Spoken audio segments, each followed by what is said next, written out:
And what is the food that gamers most often play, like have next to them when they play? Something really quick to eat. Oh, it's quick. It's usually like Cheetos. But the problem is then you get the cheese on the controller, so the secret strategy is to use chopsticks. That is a pro tip right there.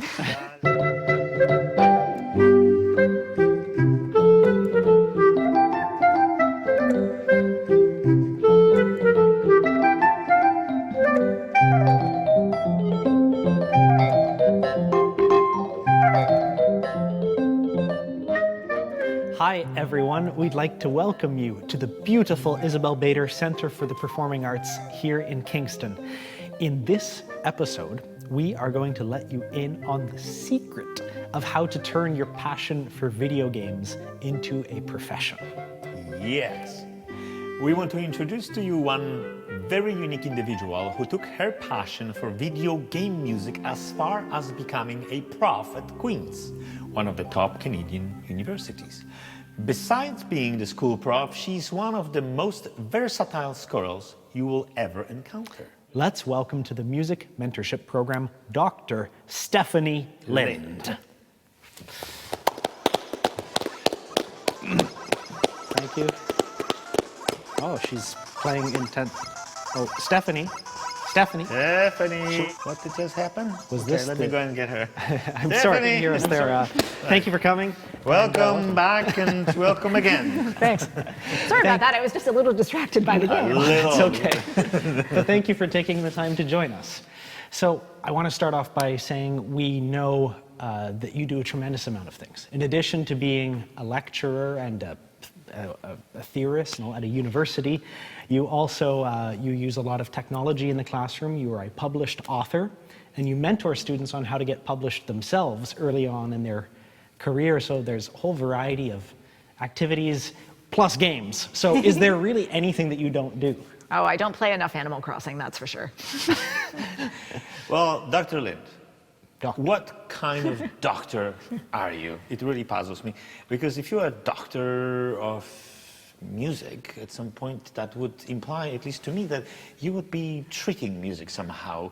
How are you healing it? Are you fixing wrong notes? Are you fixing wrong phrases? Or how's this healing process? If I was fixing wrong notes, I think I would be a lot more in demand. But no, I'm not fixing notes. So music theory, doctorate basically means I've gone and done advanced music study. And in music theory, what that means is essentially looking for patterns in music. So Kornel, you've probably played pieces before where you've tried to understand, like, how do I want to phrase this piece, for example? Let me think. Yes, I did. Yes, no surprise. How did you know? You're displaying all the features of a detective. You're looking for patterns. You're reading my mind. You're a doctor on top of that. Yeah, but the idea is you make those decisions based on the patterns that you're seeing in the music, right? So you might decide, for example, to make the peak of your phrase in this particular location because there's a really important chord there. So you're looking for the pattern of the chord to decide how to put the peak into the music. Now, when you are getting into the technicalities of music, I wonder how much room there is left for you to explore the social context of music. Well, it's interesting because, they kind of tie together. You almost can't look at one without the other. Although, sometimes I think we do, and we kind of forget about the fact that this is real music that real people have played. I would say that a lot of what I do is what falls under the topic musicology. And what musicology means is basically the study of music. But the term is actually used for a lot of different things. So it's used for your basic music history study, but it's also used for looking at how we understand music culturally. So how we engage with music as listeners, for example, how different cultures have different styles of music and how they use it in different situations. So have you taken any musicology? Yes, I have. And it was very, very informative. It definitely deeply influenced how we perform on stage and our way of getting into the music.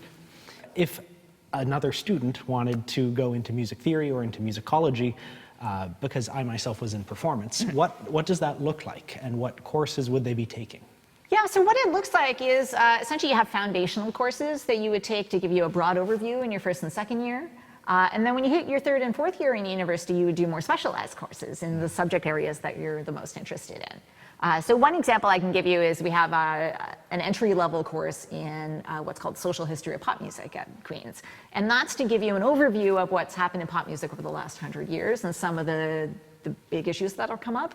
But then one of our profs in our department teaches a course called Gender in Pop Music as a 4th year course. So he's basically looking at digging in more in depth, digging in more about those specific things about how men and women and other genders are maybe treated differently in the field of pop music.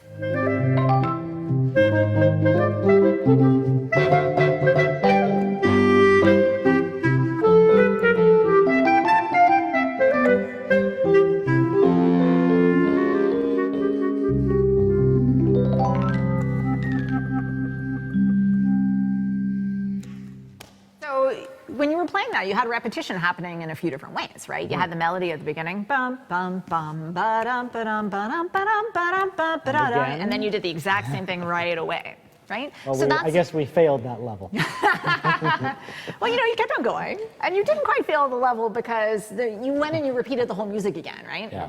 And that's typically done in a game when you haven't finished the level yet, but you also haven't failed the level. And it's there because the designers don't know how long the level is going to take you. Right. But there's another thing that they do where basically they speed up the music when you're getting too close to the end. And it's a cue for you to let you know you're running out of time. Hey,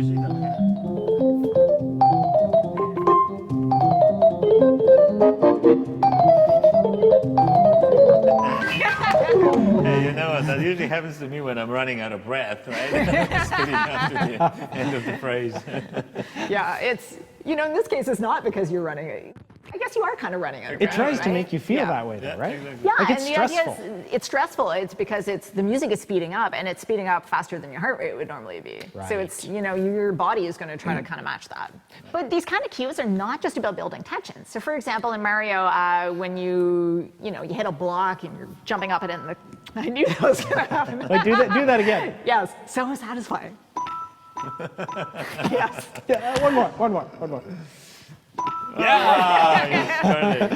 Right? We've got this link of gesture basically with sound. Yeah. And it's there to cue you that the thing you've done is successful. So you're hitting this block. They want you to know that you've hit it without triggering anything bad. Yeah. And so it's a little upwards motion that helps us to understand, hey, the thing I did, it was successful. I got a coin out of this. That's like a reward kind of thing, like a musical cookie. Yeah, exactly right, Kornel. It's this idea that you're getting feedback response, right? Positive response. I could just follow you around, and if ever you want to punch the Just sound sky, effects. Anytime. So it's something that came from Wagner into film and then from film into video game. This idea that we have particular melodies that are associated with a character, with a place, or with a particular situation in the game. And Leitmotif is the term that we use in music history classes essentially for that concept. But something essential about Leitmotif is the idea that it's not just presenting the melody exactly the same every time, it's the fact that the melody gets developed. And it gets developed in ways that actually tells you things about what's happening in the story. A really, really great example of that, I'm going to use a lot of Legend of Zelda here just because it's my absolute favorite game series, but is a melody called Zelda's Lullaby from the game Ocarina of Time.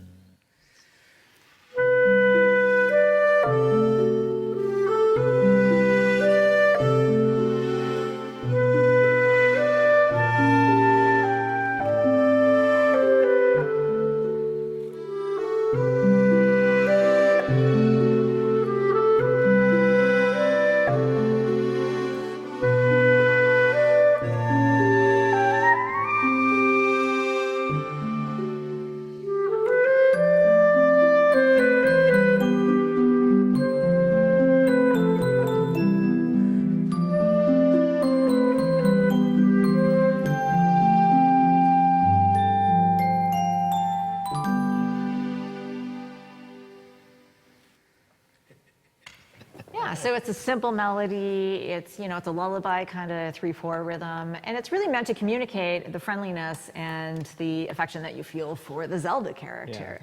Yeah. But it's transformed in different ways when we hear it in other games. So one example that I have for you, I brought along with me. Right. This is a melody called Ballad of the Goddess, and this is from a later game in the series called Skyward Sword. All right.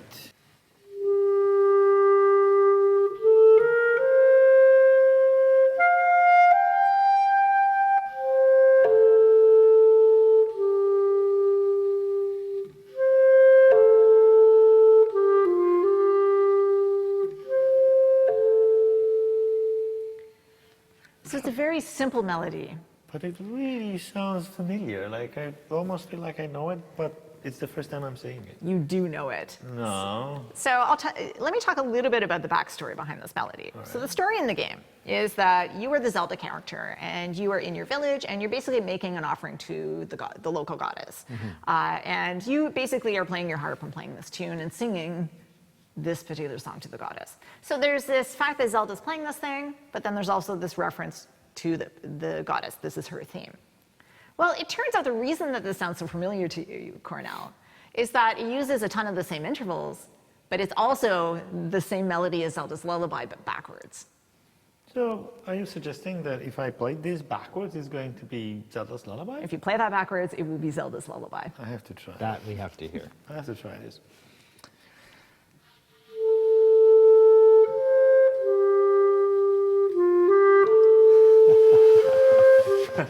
Exactly. It is a different key bending. Fantastic. But it's absolutely the same. Wow. Yeah, and it's meant to actually tell you certain things about the plot.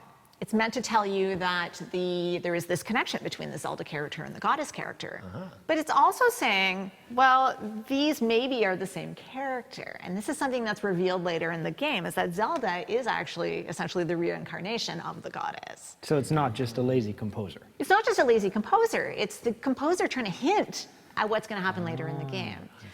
And part of it is they don't want to be too obvious about it, right? They don't want to tell you right away because that's going to spoil part of the surprise. Of course. But after, when you realize this, you sort of reflect back on the music you've heard in this situation in the game and said, oh, that totally makes sense. That's why that music felt so familiar to me. It's almost like telling a story with music while you're telling it with visuals. Exactly. And, you know, game designers and composers are trying to do this so that they don't have to be super explicit. Because if they just sort of said, Zelda is the goddess, there's something about that it's too in your face, right? There's the mystery of actually discovering this thing, and it's actually part of the excitement of the game. I love how it works. It's only possible with the music, really. If I were trying to tell you a story backwards, I don't think, even in a subtle way, it would resemble the actual story. Next time we have you on, we'll start with the last question first and thanks. see how that works. Actually, you can answer, then we'll ask the Or question. the whole interview will be spoken backwards. Well, we'll have to do it backwards. I ask you the questions. Great. That's a thought. Well, We have talked about many games throughout this episode, but we actually brought a game that we want you to play. Game on, Michael. Game on. I thought you might be game. yeah. Okay. Are you ready? Yes. Set. What's your favorite game? Legend of Zelda: Ocarina of Time. How old were you when you first played? I was 7, but I didn't play a lot after that until I hit my 20s. Last time you played? Yesterday. I saw you playing on stage. I'm sorry. I'm lying. Like 20 minutes ago. 20 minutes ago. Most frequently used animal in video games. Oh, so I feel like there could be a lot of different answers, but I'm going to say cat because they sneak in where you least expect them as your animal companion. Most often used weapon? Swords. Most often used spell. Fireballs, because they are like a wealth of destruction. Is there any character that you want to become? See, this is a very complicated question because if you want to become a video game character, you're suggesting you're going to go through the same experiences. And if you go through the same experiences, a lot of times it's violent. I don't want to live in that world. So you'd be like a Rito Village character? I would be like a Rito Village or like an Animal Crossing island or something where I could just kind of chill out and enjoy. All right. What's the longest you've ever played a game? This I want to know. Okay, so we need to ask them some questions here, with or without bathroom breaks. Oh, Both. that's revealing a lot. Okay, we will tune that part out. Let's say if I was allowed to have bathroom breaks, 24 hours. I've done a 24-hour game marathon. I don't think I have ever practiced for 24 hours. Now, if you made your own game, what would you do? Oh, what would I do in my own game? I mean, it could be a music game. That would be great.